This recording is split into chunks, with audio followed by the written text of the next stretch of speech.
"You're too expensive to save, Mom." I heard my son say it in a voice so calm, so measured, it sounded like he was discussing a line item in a budget meeting instead of his own mother's life. And in that moment, standing just outside the half-closed door of his dining room, I realized I had misunderstood everything about the family I thought I knew, because until that night, I still believed that love had nothing to do with numbers. That being a mother meant you were never truly alone when things fell apart. But I was wrong, and the worst part was not the words themselves, it was how easily they came to him, how naturally they fit into the life he had built without me, and how quietly I found myself stepping back into the hallway, careful not to let the floorboards creak, as if I were the one who didn't belong there, as if I were the stranger in my own son's home, and maybe I was, because just 2 weeks earlier, I had been sitting in a sterile examination room with soft gray walls and a clock that ticked louder than it should have, listening to a doctor explain in gentle, practiced tones that I needed surgery, that it was routine, that it was manageable, that all I needed was time and about $3,500, a number that sounded small when he said it, almost casual, like something you'd spend on a weekend getaway or a new appliance, but to me, it might as well have been $1 million. Because I had been stretching every dollar of my fixed income for years, cutting pills in half to make prescriptions last longer, turning off lights before I left a room, choosing between fresh groceries and utility bills, always telling myself it was temporary, that I didn't want to burden my children, especially Daniel, who had worked so hard to build his company from nothing, who now wore tailored suits and spoke in terms of quarterly growth and investments, who lived in a house so large it echoed when you walked through it. And I told myself he was busy, that his life was full, that I should be proud of him, not dependent on him, so I kept the diagnosis to myself at first, folded the paperwork neatly and placed it in the bottom drawer of my nightstand, as if hiding it would somehow make it less real. But the pain didn't hide, it came and went like a quiet reminder, a tightening in my chest, a fatigue that settled into my bones, and eventually, practicality forced its way past pride, so I accepted his invitation to dinner that Sunday, telling myself I would find the right moment, that I would ask gently,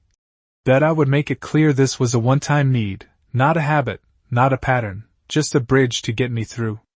something difficult, because that's what families do, they build bridges for each other, or at least, that's what I had always believed, until I stood in that hallway and heard my son reduce my life to a cost he wasn't willing to pay, and in that instant, something inside me didn't break, not exactly, it shifted, quietly, like a door closing somewhere deep in my chest, and I understood, with a clarity that felt almost cold, that whatever happened next, I would have to face it alone, or find out who in my family still remembered what it meant to care without counting the price. I returned home that night with the same careful steps I had used to leave, placing my purse on the small wooden table by the door and hanging my coat as if everything were exactly the same. But the house felt different, quieter than usual, not peaceful but hollow, like it was waiting for something that would never come, and I moved through it slowly, turning on a single lamp in the living room instead of the overhead lights to save electricity, the soft yellow glow barely touching the corners of the room, and for a moment I just stood there, listening to the faint hum of the refrigerator and the distant sound of traffic outside, ordinary sounds that used to comfort me but now only emphasized how alone I really was, and I thought about the envelope in my nightstand, the one with the diagnosis and the estimate for the surgery, $3,500 written clearly in bold print. A number that had followed me all day like a shadow. And I walked into my bedroom and opened the drawer, taking the papers out with steady hands, smoothing them across the bedspread as if they might wrinkle into something less real if I was not careful, and I read through them again even though I already knew every word, every recommendation, every timeline, as if repetition could somehow make it easier to accept, but it did not, it only made the reality settle deeper into my chest. And I sat down on the edge of the bed and looked around the room that had held decades of my life, the framed photographs on the dresser, Daniel in his graduation gown with that proud smile, Emily holding a small birthday cake with frosting on her fingers, the three of us standing close together in a way that felt distant now, like a memory from someone else's life, and I realized how long it had been since we had truly been a family, not just people connected by obligation and occasional dinners, but something warmer, something that did not require careful timing or the right words, and I let out a slow breath. Folding the papers again and placing them back in the drawer, not hiding them this time but acknowledging that they were there, that the decision could not be postponed forever, and I thought about Daniel's voice, calm and certain, and how he had already decided what I was worth without even asking me a single question, without looking at me as his mother instead of a responsibility, and I felt something settle inside me, not anger, not even sadness exactly, but a quiet clarity that I had not allowed myself before. Because for so long I had been making excuses for him, telling myself he was busy, that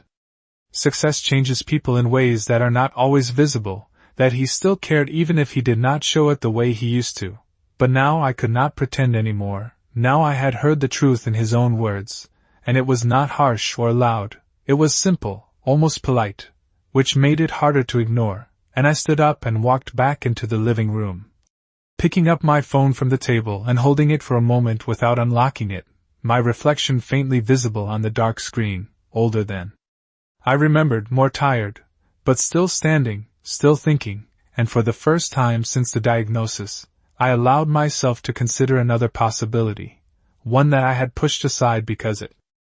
felt unfair to even think about, and that was Emily, my daughter who never had enough but always seemed to give more than she could afford, who called me just to ask if I had eaten, who noticed the small things that others overlooked, and I hesitated, my thumb hovering over her name, because asking her felt like asking someone who was already carrying too much, but at the same time, I knew that if I did not reach out,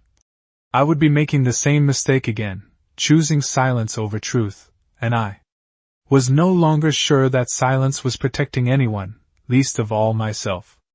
I pressed her name before I could change my mind and held the phone to my ear as it rang, each tone stretching longer than it should have, and for a moment I almost hoped she would not answer because that would give me an excuse to put it off again, to pretend I still had time. But then her voice came through, warm and familiar. "Hi, Mom." And something in the way she said it, soft and immediate, made my chest tighten in a way that had nothing to do with illness, and I realized how long it had been since anyone had spoken to me like that without hesitation or distance. "Hi, sweetheart,"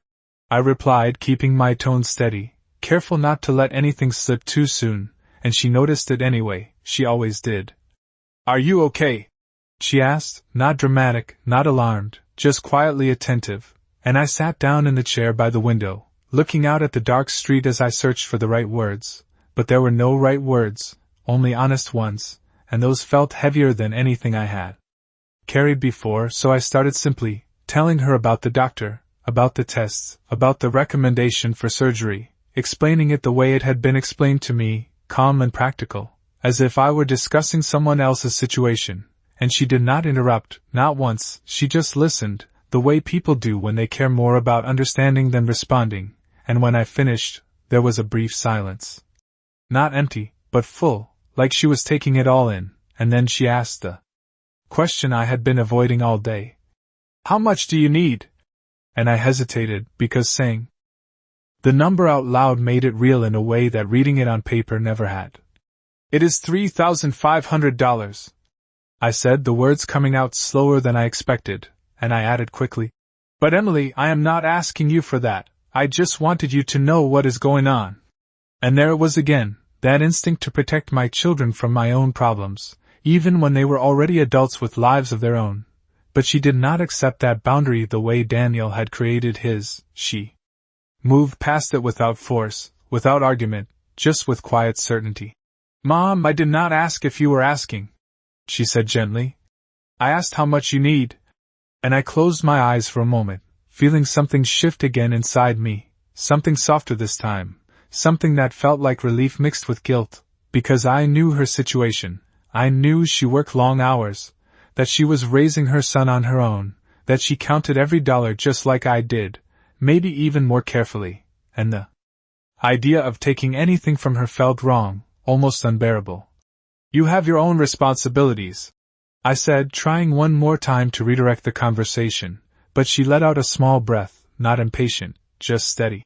And you are one of them, she replied, so simply that it left no room for argument, and I found myself gripping the phone a little tighter, staring at the reflection of the lamp in the window as if it might anchor me to something solid. I do not have that kind of money sitting around, she continued honestly, and there was no shame in her voice, only truth. But I will figure it out. And those 4 words, spoken without hesitation, without calculation, landed differently than anything Daniel had said, because they were not about whether it made sense or whether it was convenient. They were about commitment, about choosing to show up even when it was difficult, and I felt my throat tighten as I realized that the child who had the least was already giving me the most important thing, not the money, not yet, but the certainty that I was not alone, and for the first time since I left that hallway, the silence around me did not feel quite as heavy. I did not sleep much that night, not because of the diagnosis or even the conversation with Daniel, but because of the quiet determination in Emily's voice that kept replaying in my mind, steady and unwavering, and by morning I found myself moving through my routine with a different kind of awareness, as if everything I did carried a little more weight than before. I made my coffee the same way I always did, measuring carefully, turning off the machine as soon as it finished, but I did not rush through it. I sat at the kitchen table and let the warmth of the cup settle into my hands, watching the sunlight slowly stretch across the floor, and for once I did not push away the thoughts that came with it. I let them stay. I let myself think about both of my children not as who I hoped they were, but as who they had shown themselves to be, and the contrast was impossible to ignore now. Daniel with his certainty, his clean decisions, his life organized into priorities where I had quietly slipped lower than I ever imagined, and Emily with her uncertainty, her struggles, her constant balancing of responsibilities that never seemed to give her a break. Yet she had not hesitated for even a second. She had not asked what it would cost her, only what it would take to help me, and that difference sat with me as I finished my coffee and stood up, rinsing the cup and placing it carefully on the drying rack. Small habits that made me feel grounded, and then I heard my phone buzz on the table, a message from Emily, short and simple. I am on my way. And I stared at the screen for a moment, feeling a mix of gratitude and concern, because I knew what on my way meant for her. It meant rearranging her entire day, possibly losing hours at work, maybe even risking her already tight finances. And part of me wanted to call her back and tell her not to come, to tell her I would figure something else out. But another part of me, quieter but stronger, told me to let her show up, to accept what she was offering without turning it into something complicated. And so I did not call. I just waited, tidying the house in small ways that gave my hands something to do while my thoughts stayed focused. And when the knock came at the door, it was not loud or urgent, just a familiar rhythm that immediately made the house feel less empty. And I opened it to see her standing there in a simple jacket, her hair pulled back, her expression tired but determined. And before I could say anything, she stepped forward and wrapped her arms around me, not tightly, not dramatically, just enough to let me know she was there. And I realized then how different that felt from everything else I had experienced recently. There was no calculation in it, no hesitation, just presence. And when she pulled back, she reached into her bag and handed me an envelope, not thick, not impressive, but held carefully as if it mattered. It is not all of it yet, she said honestly, meeting my eyes without looking away. But it is a start, and I will get the rest. And I looked down at the envelope in my hands, feeling its light weight and understanding that it carried more than money. It carried effort, sacrifice, and a kind of love that did not wait for the perfect moment. And as I looked back up at her, I did not argue. I did not refuse. I simply nodded, because for the first time in a long time, accepting help did not feel like a weakness. It felt like recognizing the truth. I placed the envelope on the kitchen table and did not open it right away, not because I did not trust what was inside, but because I understood what it represented, and I wanted to take a moment to absorb that before turning it into numbers and calculations. And Emily did not rush me. She moved quietly through the house as if she had always belonged there, setting her bag down, glancing around with that same attentive look she had as a child when she used to notice things others missed. And I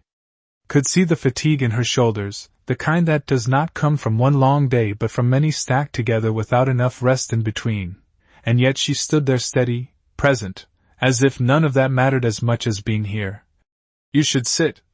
she said gently, pulling out the chair across from me, and I nodded, lowering myself into it while she took the seat opposite, her hands folded loosely on the table, not nervous, just waiting, and after a moment I reached for the envelope and opened it carefully, sliding out the contents to find a small stack of bills and a folded receipt, nothing excessive, nothing that would impress anyone looking from the outside, but to me it felt heavier than anything I had held in a long time. "Emily," I began, my voice softer than I expected, "this is too much for you to give," and she shook her head immediately, not dismissive, just certain. "It is what I can give right now," she replied, and there was no apology in her tone, only honesty. "I picked up extra shifts this week, and I sold a few things I was not using," she added, almost as an afterthought, as if those sacrifices were simply part of the process, and I looked down at the receipt, recognizing the name of a small pawn shop a few blocks from her apartment, and something tightened in my chest again. Not from the illness, but from the realization of what she had done without telling me, without making it into something dramatic or heavy. She had simply acted, quietly and decisively, and I thought about Daniel again, about his perfectly structured life, the ease with which he could have written a check without it affecting anything at all, and the contrast between them became sharper than ever. Not just in their financial situations, but in their priorities, in the way they saw me, and I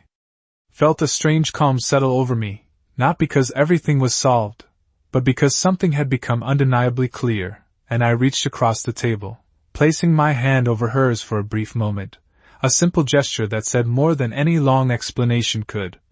"Thank you," I said, and she gave a small nod, her eyes soft but steady. "We will get through this," she replied, and the way she said we made all the difference, because it was not about her saving me or me depending on her, it was about facing something together, and as I gathered the money back into the envelope and set it beside me, I realized that for the first time since I heard those words in that hallway, I was no longer thinking about what I had lost. I was thinking about what I still had, and what I needed to do next, not just about the surgery, but about the choices I would make moving forward, the lines I would no longer ignore, and the quiet strength I would carry with me from this moment on. The next morning felt different, not lighter exactly, but more defined, as if the uncertainty that had been surrounding everything had settled into something I could finally see clearly, and I woke up earlier than usual, the soft light just beginning to filter through the curtains, casting pale lines across the walls, and for a moment I lay still, listening to the quiet of the house, aware of the steady rhythm of my own breathing. The kind of awareness that comes when something important is waiting for you, and I knew what I needed to do, not just for the surgery, but for myself, and I got out of bed slowly, moving with care but without hesitation, because this was no longer about avoiding discomfort or protecting anyone else's feelings. This was about facing reality with the same calm I had carried through everything so far, and after getting dressed, I went to the kitchen and prepared a simple breakfast. Toast and coffee, nothing elaborate, just enough to steady me, and I sat down at the table with the envelope beside me, running my fingers lightly over its edge as I thought about the next step, and then I reached for my phone and called the clinic, scheduling the surgery with a voice that surprised me in its steadiness, confirming the date, asking the necessary questions, writing everything down carefully on a notepad as if organizing these details gave me a sense of control, and when the call ended, I sat back for a moment, letting the reality of it settle in, the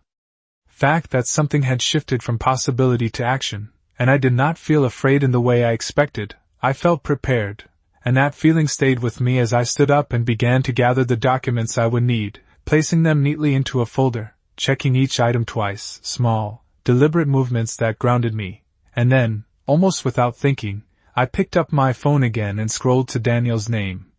Pausing there for a moment, not out of hesitation but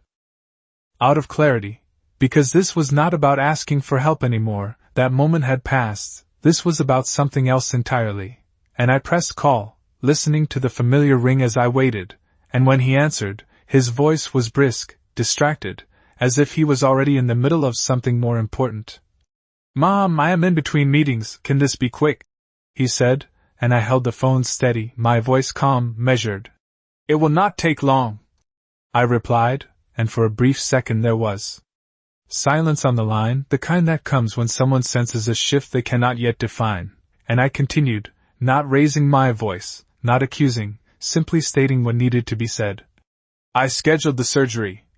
And I let that sit there, not offering more than that, not explaining how or why, and he responded with a short acknowledgement, something polite, something distant, and I listened to it without reacting, because I no longer needed him to understand, I only needed him to hear me. And as the call ended, I placed the phone back on the table and stood there for a moment, feeling the quiet settle around me again. But this time it did not feel empty, it felt steady, like something solid had finally taken shape beneath my feet, and I realized that while I could not change what had already been revealed, I could choose what I did with it, and that choice, simple as it was, felt like the beginning of something I had not allowed myself to claim before. A sense of direction that did not depend on anyone else's approval or involvement. The days that followed moved with a quiet precision, each one unfolding with a rhythm I had not felt in years, not rushed, not chaotic, but intentional, and Emily became a steady presence in that rhythm, calling in the mornings before work, stopping by in the evenings when she could, always bringing something small with her, groceries, a container of soup, a reminder that I was not facing any of this alone. And I began to notice the little things more clearly, the way she checked my calendar to make sure appointments were written down correctly, the way she asked questions at the clinic that I had not thought to ask, practical details about recovery time, medications, follow-up visits, things that mattered in ways that extended beyond the moment, and I realized that care was not always loud or dramatic, sometimes it was quiet, consistent, built from small actions repeated without hesitation, and one afternoon, as we sat together reviewing the paperwork the clinic had given me, she paused, her eyes scanning a page more carefully than before, and she frowned slightly, not in confusion, but in recognition. "Mom," she said slowly, "this says partial payment has already been received." And I looked at her, not understanding at first. "What do you mean?" I asked, leaning closer as she turned the page toward me, pointing to a line near the bottom. And there it was, clearly printed, a record of a transfer made weeks earlier, an amount that should have covered more than half of what I needed, and for a moment I simply stared at it, the words settling into place one by one, and then I felt that same cold clarity return, sharper this time, more defined, because I knew exactly where that money had come from, and more importantly, where it had not gone, and Emily looked up at me, her expression shifting as she understood the same thing. "Did Daniel send this?" she asked quietly, and I nodded once, slowly, because there was no need to guess. He had mentioned it, casually, as if it were a completed task, something already taken care of, and yet I had never seen a single dollar of it, and the room felt still for a moment, not tense, not loud, just filled with a realization that did not need to be spoken out loud to be understood, and I thought back to that dinner, to the way Victoria had sat so composed, so controlled, the way she had guided the conversation, the way Daniel had deferred without noticing, and pieces began to connect in a way they had not before, subtle things, small details that had seemed insignificant at the time but now formed a pattern I could no longer ignore. And Emily straightened slightly in her chair, her voice calm but firm. "We need to find out where that money went,"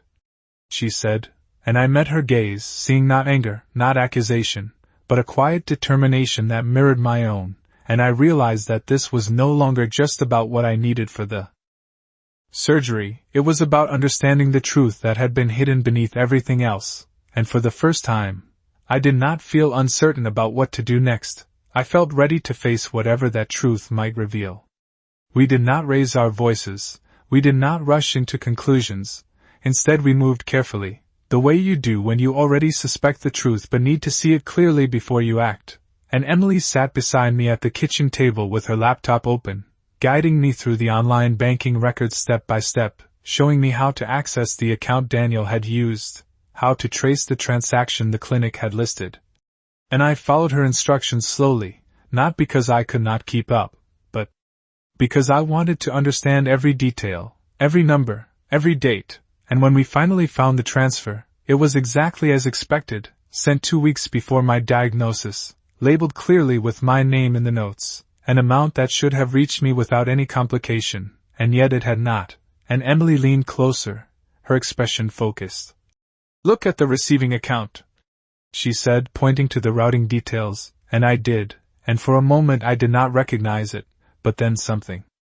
clicked, a memory of a conversation Daniel had once mentioned casually, about consolidating accounts after his marriage, about simplifying finances, and I felt that cold clarity settle in again as I realized that the account the money had been sent to was not mine, it was a joint account, one that Victoria had full access to, and the silence that followed was not filled with confusion anymore. It was filled with understanding, and I sat back in my chair, folding my hands together in my lap, taking a slow breath as everything aligned, not in a dramatic way, not with anger or disbelief, but with a quiet acceptance of what had been there all along, just unseen, and Emily looked at me carefully, as if measuring my reaction, but I did not react the way she might have expected. I did not express outrage, I did not ask why, because the why no longer mattered as much as the fact itself. And after a moment I reached for my phone again, not hesitating this time, and I called Daniel, waiting. As the line rang, and when he answered, his tone was different, less hurried, more attentive, perhaps sensing something in my voice even before I spoke. "Mom," he said, and I replied calmly, "I need you to check something for me." And I explained what we had found, not accusing, not emotional, just stating the facts as they were, and there was a pause on the other end, longer than before, heavier, and I could almost hear the shift as he processed the information, and when he spoke again, his voice had changed. The certainty replaced with something less stable. "That is not possible," he said at first, but it did not sound like conviction, it sounded like hope, and I did not argue. I simply repeated the details, the date, the amount, the account, and the silence that followed told me more than any explanation could have, because this was the first time he was seeing the situation without the filter he had been living behind, and when he finally spoke again, his words were slower, more careful. "I will look into it," he said, and I nodded even though he could not see me. "Please do," I replied, and as I ended the call, I placed the phone down gently, not with frustration, not with satisfaction, but with a sense that something had finally been set in motion, something that could no longer be ignored or explained away, and as I looked over at Emily, who was watching me quietly, I realized that the truth, once uncovered, did not need to be forced, it had its own way of revealing everything that had been hidden beneath the surface. Daniel called back that evening, earlier than I expected, and I could tell from the moment I answered that something had shifted, not in a dramatic way, but in the careful tone he used, the kind people adopt when they realize they have overlooked something important. "Mom," he said, slower this time, "I checked the account." And I remained silent, giving him the space to continue, because this was not a conversation that needed to be rushed, and after a brief pause, he exhaled quietly. "The transfer went into the joint account," he admitted, and I could hear the weight of that realization settling into his words, not just the fact itself, but everything it implied, and I did not interrupt, I did not fill the silence with questions or accusations, I simply listened, because for the first time, he was seeing the situation without assumptions, and that mattered more than anything I could have said. "Victoria handles most of the household finances," he added, as if explaining something he had never fully examined before, and there was another pause, longer this time, followed by a shift in his voice, something less certain, more reflective. "I never thought to check where it actually went." And I closed my eyes briefly, not in frustration, but in acknowledgement, because that sentence alone revealed more than any argument ever could, and when I opened them again, I spoke calmly. "I understand." And I did, not because it excused what had happened, but because it clarified how it had been allowed to happen, and he continued, his tone now carrying something unfamiliar. "I spoke to her," he said, and I waited. "She said she used the money temporarily, that she planned to replace it before you needed it." And the words hung there, not shocking, not explosive, just quietly confirming everything we had already seen, and I let them settle before responding. But I didn't need it, I said simply, and there was no anger in my voice, no raised tone, just the truth stated as it was, and the silence that followed was different this time, not uncertain, but heavy with understanding, and when he spoke again, it was softer. I did not know, he said, and I believed him, not because it changed the outcome, but because it aligned with everything else I had observed, and I took a slow breath, grounding myself in the calm I had found over the past few days. What matters is what happens next, I replied, and there was a slight shift on his end, as if he had expected something else, something louder, something easier to react to, but this was not about reaction anymore, it was about resolution, and he responded quickly this time, more certain. I will transfer the full amount directly to the clinic tomorrow, he said, and I nodded, though he could not see it. That would be appropriate, I answered, keeping my voice steady, because this was not a favor, not a gesture, it was a correction, and after a moment he added, more quietly, Mom, I am sorry, and I let that sit. For a second, not rejecting it, but not immediately accepting it either, because apologies, like everything else, carry meaning through action, not just words. I hear you, I said finally, and as the call came to an end, I placed the phone down gently, not with the sense of something resolved completely, but with the understanding that everything was now visible, nothing hidden, nothing assumed, and as I looked across the room at Emily, who had been quietly listening without interrupting, I realized that the outcome of all this was not just about the surgery or the money, it was about clarity, about seeing people for who they truly are, and choosing, with calm certainty, where I would place my trust moving forward, because in the end, the one who had the least had given me everything that mattered, and the one who had everything had finally begun to understand what he almost lost.